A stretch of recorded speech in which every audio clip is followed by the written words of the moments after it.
میری آرزو سبحان اللہ سبحان اللہ میری زندگی تو میری آرزو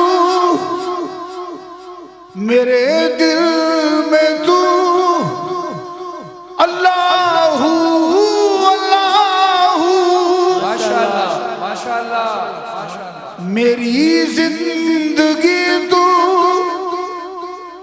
میری آرزو میرے دل میں تو اللہ اللہ ماشاءاللہ ماشاءاللہ سبحان اللہ سبحان اللہ نظر میں میری ہر جا رہتا ہے تو ماشاءاللہ سبحان اللہ میرے دل کے اندر دھڑکتا ہے تو ماشاءاللہ ماشاءاللہ نظر میں میری ہر جا رہتا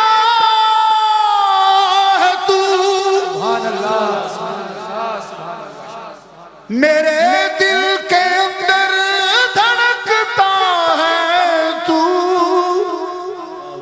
میری زندگی تو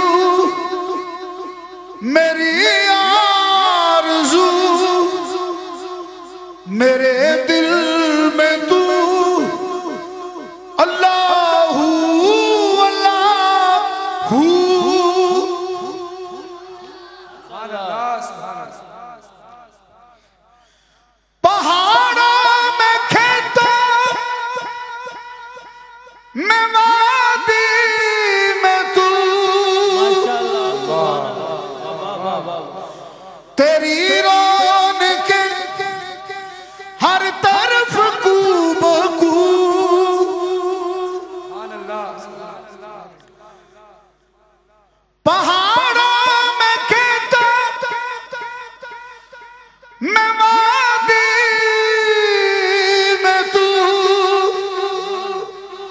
تیری رونق ہر طرف خوب کو ماشاءاللہ میری زندگی تو میری آرزو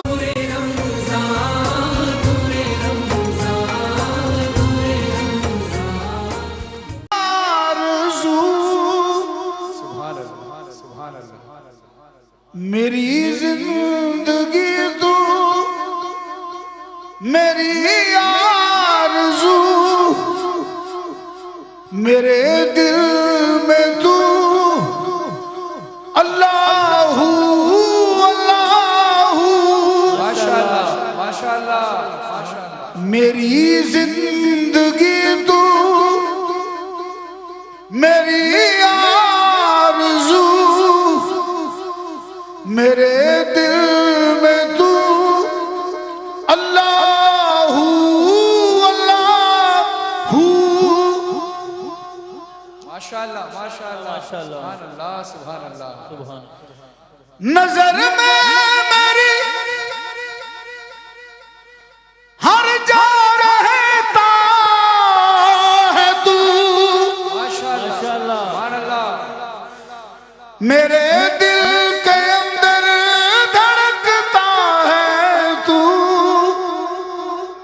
ماشاءاللہ ماشاءاللہ نظر میں میری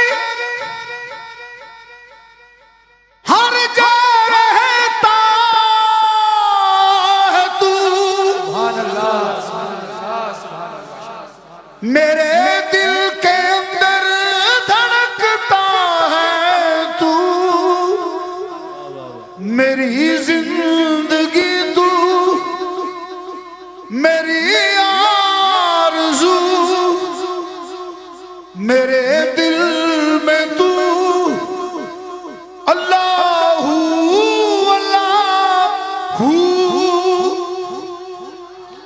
اللہ سبحان اللہ پہاڑوں میں کھیتوں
सुभान अल्लाह, क्या बात है आरिफ भाई, मज़ा आ गया, मज़ा आ गया।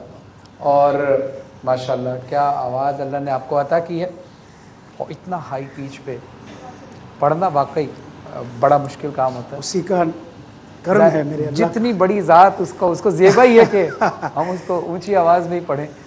बात है कि रूह की ग़ज़ाई वो है, बेशक ऐसे ही, और रूह की जो खुराक है, मैं समझता हूँ अल्लाह का ज़िक्र, नबी का ज़िक्र है। बिल्कुल ऐसे है। इसके बगैर कोई कायनात में सुकून है ही नहीं। बेशक आप समझिए कि नफ्सा नफ्सी पड़ी हुई है। बिल्कुल ऐसे। हर बंदा एक बंदे को पता नहीं क्या क्या कह रहा है, क्या क्या गिले हैं, लेकिन मेरी सरकार के सदके जाऊँ, उन्होंने ऐसी आसानियाँ इंसान के लिए पैदा कर दी। बिल्कुल बिल्कुल, तो ये नजराना अकीदत है मेरी सरकार के नाम। और इसमें ज़ाहिर है क्रेडिट जाता है आपके वालिद साहब को भी, अल्लाह ताला उनको गरीक़ रहमत गरीक़ करे। रहमत और करे। मैं दुआ करता हूँ कि इन दिनों में आप ज़रूर आमीन कहिएगा, अल्लाह ताला उनको जन्नतुल फिरदौस में जगह। इलाहिया इलाहिया, जी जी। और बड़ा अच्छा लगा। और अभी आप हमारे साथ पूरी ट्रांसमिशन में मौजूद मैं हैं। आपको देखता रहूँगा, आप जैसी शख्सियात को आपको देखने के लिए आया हूँ। बस मैं आज हम आपको देखेंगे और सुनेंगे, और आपने कहीं नहीं जाना। 5 बजे तक आपने हमारे साथ रहना है। मोहम्मद आरिफ लोहार साहब, आरिफ भाई हमारे साथ 5 बजे तक रहेंगे, और इनसे हमने ऑन एयर वादा ले लिया है इंशाल्लाह। हाँ। और नईम साहब कह रहे हैं जी बिस्मिल्लाह कि मुझसे भी इन्होंने वादा लिया है और वो बैठेंगे। मैं हाजिर हूँ। कोई आप चाहते हैं आरिफ भाई हमारे साथ बैठे और कलाम सुनाए? इंशाल्लाह। तो जोर से बोलें ज़रा, इंशाल्लाह। आपका सुभान अल्लाह कहना बताएगा। माशाअल्लाह, देखा कितना प्यार करते हैं लोग आपसे, और तो आपका बनता है कि अब ये आपने मेरे अल्लाह का करम, नबी पाक का करम है। माशाअल्लाह माशाअल्लाह। अच्छा, हम अपने सवाल की तरफ आते हैं। हमारे आज बहुत खूबसूरत मेहमान आज सना खान हमारे साथ हाजिर हुए हैं। इनके बारे में बताता चलूँ कि नात कंपटीशन में 2-3 साल पहले इन्होंने फ़र्स्ट प्राइज़ भी हासिल किया है, और मैं उस वक्त मौजूद था, जजेज़ ने भी माशाअल्लाह। तो बहुत खूबसूरत आवाज़ के मालिक हैं। अल्लाह ने बहुत रंग लगाया है इनकी आवाज़ में। खुदा इनकी आवाज़ में और तासीर अता फरमाए। जनाब नासिर अल्ताफ़ साहब, आपको खुशामदीद कहते हैं। आज अब हमारी ट्रांसमिशन का हिस्सा।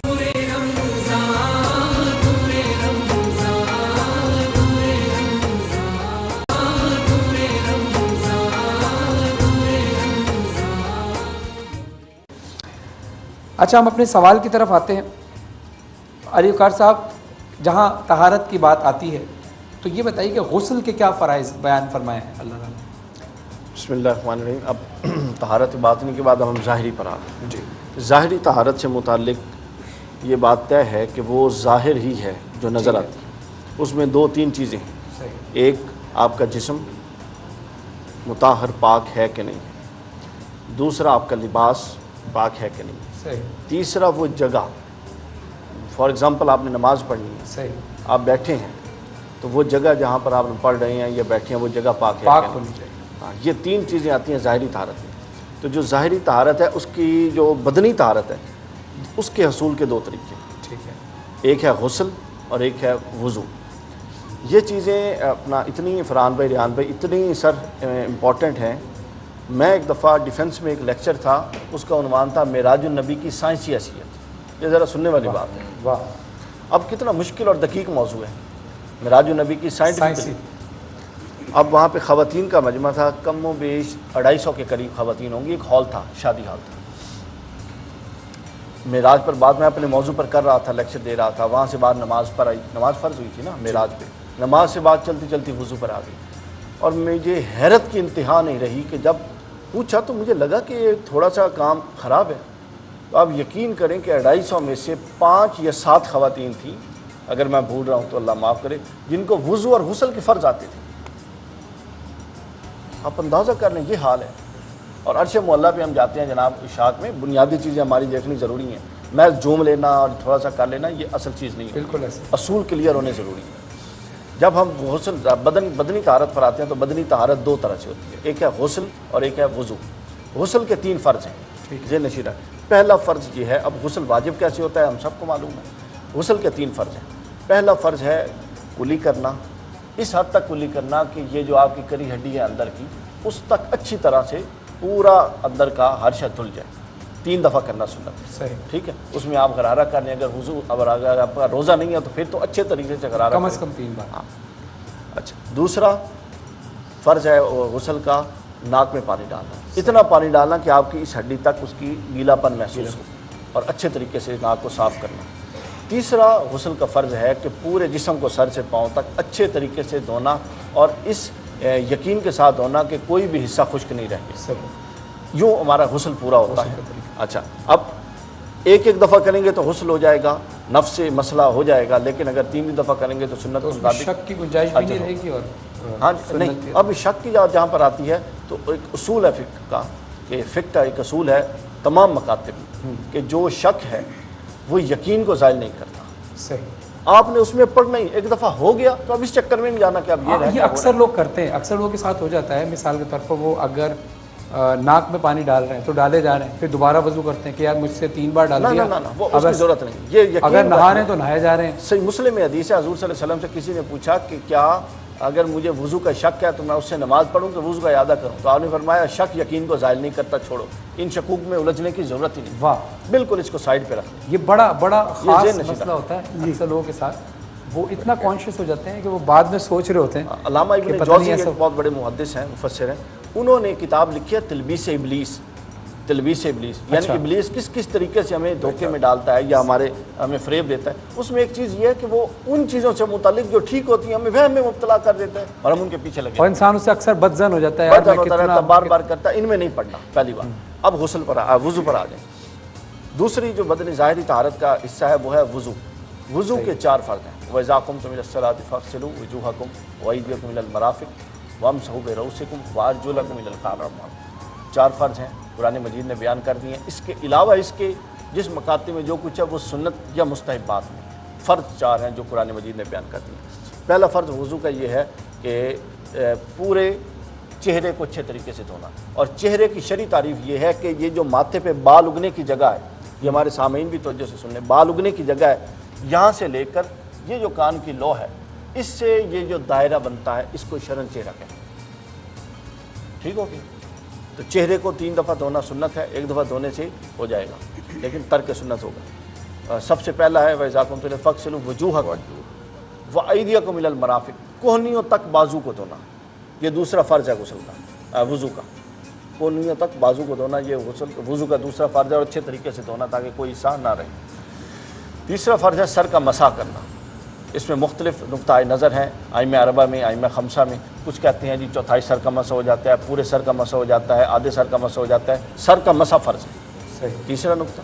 اور چوتھا الی القعبین، پاؤں دھونا، اور فقہ جعفریہ میں پاؤں کا مسح۔ وہ کہتے ہیں کہ باب مسح شروع ہو گیا، اور ہم کہتے ہیں کہ باب چل رہا تھا فاغسلوا وجوہکم وایدیکم الی المرافق وامسحوا برؤوسکم، آ گیا نا، سر کا مسح آ گیا، وامسحوا برؤوسکم وارجلکم، باب پچھلا چلا گیا۔ تو یہ بحث ہے، فقہی بحث ہے، تو ہر کوئی اپنے مقتضی فکر کے مطابق کرے۔ یعنی اہل تشیع میں کیا ہوگا کہ آپ پاؤں کا مسح کریں گے، اور اہل سنت میں کیا ہوگا آپ پاؤں کو دھوئیں گے۔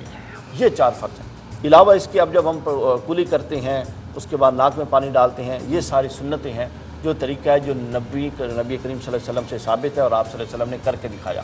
اب اس میں ایک امپورٹنٹ بات یہ ہے کہ کلی میں کمی رہ جائے، ناک میں پانی ڈالنے میں کمی رہ جائے تو کوئی بڑے وہم کی ضرورت نہیں، اگر ان 4 فرائض کو خاص توجہ سے کیا جائے۔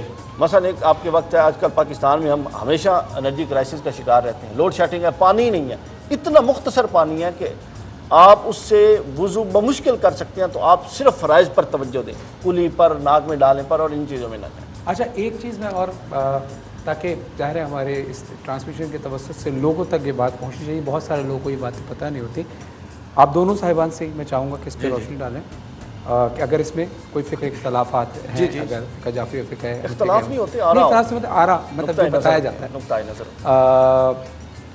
غسل ترتیبی، غسل اجتماعی، یہ کب کیا جاتا ہے اور کس وجہ سے کیا جاتا ہے اس میں؟ اچھا، فقہ جعفری کے لحاظ سے ایک غسل ترتیبی ہے، ایک غسل ارتماسی ہے۔ اگر ہم جیسے دریا وغیرہ پہ غسل کرنے جائیں گے یا حوض میں اگر غسل کرنا ہو، جیسے تو ڈبکی لگانا جس کو کہتے ہیں، تو وہ آپ اگر غسل لے رہے ہیں، اچھا غسل میں اور نہانے میں بھی ایک چھوٹا سا فرق واضح کر دیا جائے۔ عام طور پہ لوگ کہتے ہیں بھائی نہا لیے ہم، تو نہا تو لیے ہم، تو یہ نہانا اور ہے، غسل اور ہے، کوئی خاص فرق نہیں ہے، بالکل ایسے ہی کوئی خاص فرق نہیں ہے کہ جیسے ذبیحہ میں गोश्त तो गोश्त ही होता है, लेकिन अगर उसे रूबा कबिला लिटा लिया जाए, उसके अल्लाह ऊपर अकबर बिस्मिल्लाह अल्लाह अकबर पढ़ लिया जाए तो वो हलाल हो जाता है, वरना गोश्त में कोई फ़र्क नहीं होता है, लेकिन ये नीयतों का फ़र्क होता है। तो बहरहाल गुस्ल और नहाने में भी या मुँह हाथ धोना और वज़ू करने में भी यही फ़र्क है कि मुँह हाथ धोएंगे, हाँ मुँह का धोना, हाथों का धोना, सर को धो लीजिए, पैर को धो लीजिए मिसाल के तौर पे, तो ये आप इसको कहेंगे धोना। यही तरतीब अगर क्या है नीयत के साथ कर ली जाए कि अब चेहरे को धोया जाए, तो चेहरा वही जैसे बयान कर दिया कि बाल उगने की जगह से ये ठुड्डी तक, और ये दोनों उंगलियां जो हैं फ़िक़्ह जाफ़री के लिहाज से मैं बता रहा था कि ये अंगूठा और बड़ी उंगली, इसके दरमियान में जितना चेहरा आता है वो चेहरे के हिसाब में लिया जाता है, लेकिन मिन बाब एहतियात थोड़ा सा ज़्यादा रखा जाता है ताकि कोई शक व शुबा आपको ना हो। और शक की जहाँ तक बात आई थी तो याद रखिएगा कि शक मिन शैतान है, यकीन मिनर रहमान। सुभान बस ये फार्मूला अगर आप याद कर लेंगे तो आपको बहुत सारी चीज़ों से निजात मिल जाएगी। यकीन उसकी तरफ से है और शक शैतान की तरफ से, वो तिलमीज़ शैतान जो है वो यही है। तो बस मैं अर्ज़ कर रहा था कि गुस्ल, अब इसमें इर्तिमासी ये है कि आप गोया क्या है एक मरतबा डुबकी लगाइए, चाहे वो हौज़ है, तालाब है, दरिया है, अगर वहाँ पे आप गुस्ल करें ऐसी जगह जिसमें पर पूरा आप डूब पूरे के पूरे आप अंदर जाएंगे और नियत करके बाहर आ जाएंगे, ये गुस्ल हो जाएगा। अच्छा, इस जैसे तालाब है या स्विमिंग जी पूल तालाब है, स्विमिंग पूल है, उसमें सब उसमें आ कितनी जाएंगे तादाद होनी चाहिए पानी की? कि कम आप से कम पूरा डूब जाएं उसके अंदर। नहीं, जैसे पानी एक होता है ना, पानी की भी अभी जी ये अगर एक वो नया कलील सवाल है, पानी आगे भी और हम शुरू कसीर करेंगे, पानी, फिर वो एक दूसरी बहस आ जाएगी, वो हम उसमें करेंगे कि आगे। पानी कलील है या पानी कसीर है। पानी जारी है तो जारी पानी जितना भी है ये कसीर पानी में आता है। ये इसके भी बड़े बेनिफिट्स हैं कसीर पानी के और कलील पानी के। कलील पानी में अगर निजासत चली जाए, ये 3.5 बालिश कह लीजिए आप, आसानी से नापना सबसे आसान ये है कि 3.5 बालिश चारों तरफ से आप उसको नाप लीजिए। इतना बड़ा कोई भी ज़र्फ़ हो उसके अंदर जितना पानी होगा, तो उससे कम है तो वो कलील में है, उससे ज़्यादा है तो कुर में है। आजकल जो आपके यहाँ हौज़ बनी हुई है, जो वाटर टैंक्स बने हुए हैं ऊपर, ये सब के सब कसीर में आते हैं। ये बड़ी आसानी हो गई, कसीर के बेनिफिट्स ज़्यादा हैं, आसानियाँ ज़्यादा हैं। अब ये बहुत तफसीली बात होगी, अभी उस पर हम नहीं जाएंगे। इस हवाले से हम अली वकार कादरी साहब से ही बात करेंगे इसी मौजू पे, गुस्ल तरतीबी और इल्तिमासी के हवाले से, और पानी की कितनी मिकदार होनी मैं चाहिए। थोड़ी सी ये गुजारिश करता जाऊँ कि जो है ना, हम ब्रेक ले लें, ब्रेक के बाद हम तफसील से, क्योंकि बात ना कट जाए आपकी। ठीक। इसने ब्रेक से आते हम आपकी बात से लेंगे और यहीं से शुरू करेंगे। देखते रहिए, नूर रमज़ान बहुत अहम मौजू चल रहा है क्योंकि रमज़ान मुबारक का महीना है। ये महीना वो है जिसमें हम अहम और अवामी ज़रूरत का मौजू जी अवामी ज़रूरत का महीना भी है, ये मसला भी है, और ये महीना रमज़ान मुबारक का बाबरकत महीना है जिसमें हम अपने आप को तैयार करते हैं कि हमें कैसे पाक साफ़ रहना है, इबादत कैसे करनी, और इस महीने में हम ज़्यादा से ज़्यादा इबादत करते हैं और इस हवाले से हम बहुत ज़्यादा कॉन्शियस भी रहते हैं। तो ये बड़ा अहम मौजू है और ज़ाहिर है हर इबादत का जो दारोमदार है वो पाकीज़गी पर होता है। जब तक पाकीज़गी नहीं होगी हम इबादत कैसे अदा कर सकेंगे और अल्लाह हमारी इबादत कबूल कैसे करेगा। तो देखते रहिए नूर रमज़ान, हम थोड़ी देर में वापस आते हैं।